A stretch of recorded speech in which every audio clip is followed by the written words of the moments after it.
You know what, Herika?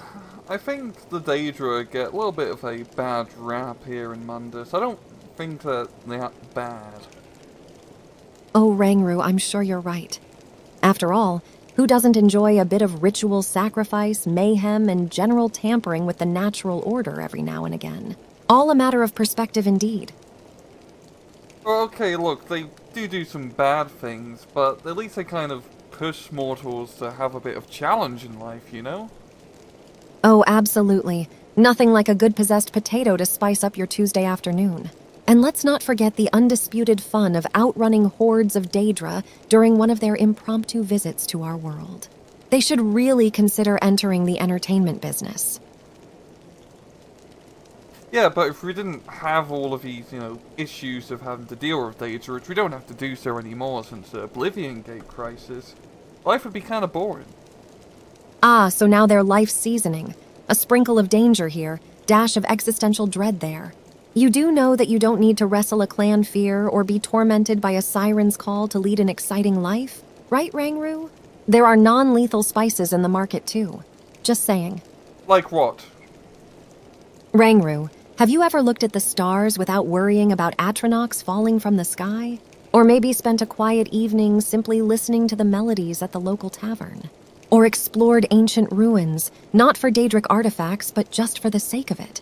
My friend, life has its own adventures without adding Daedra served on a platter to the mix. You just need to look beyond them.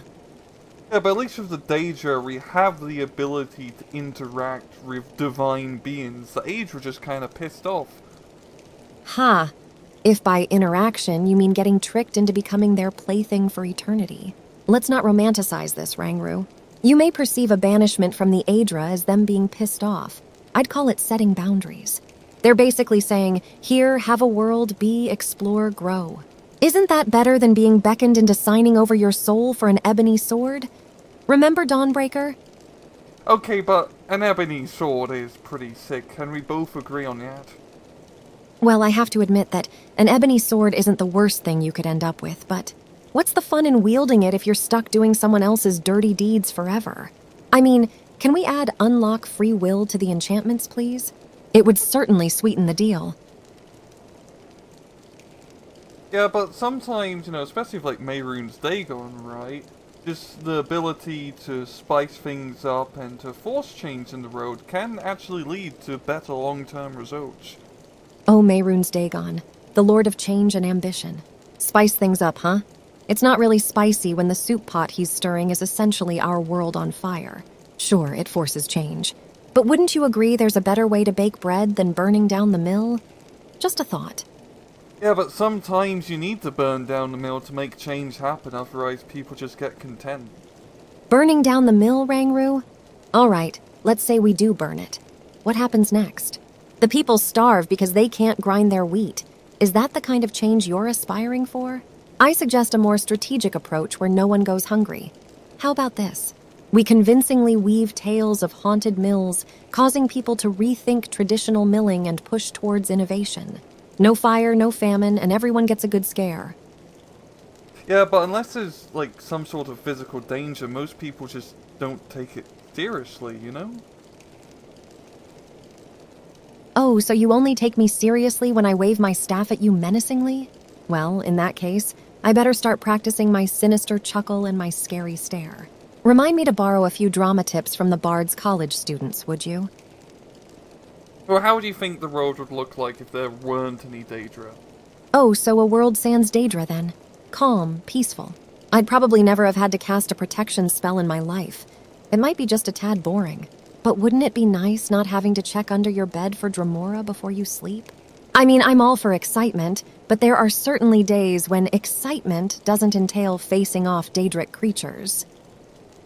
Look, I'm just saying, I kind of think the Daedra may have killed Lorcan, and the Daedra are just, doing their best without him. Oh, killed by the Daedra, you say? If I didn't know any better, Rangru, I'd swear you were suggesting it's some sort of divine murder mystery we're inhabiting. And the poor Daedra are left to pick up the pieces?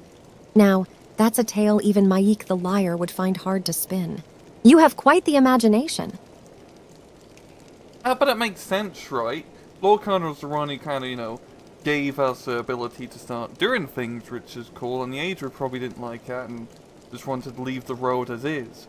They wanted the ability to at least, interact with mortals to push him towards the right path.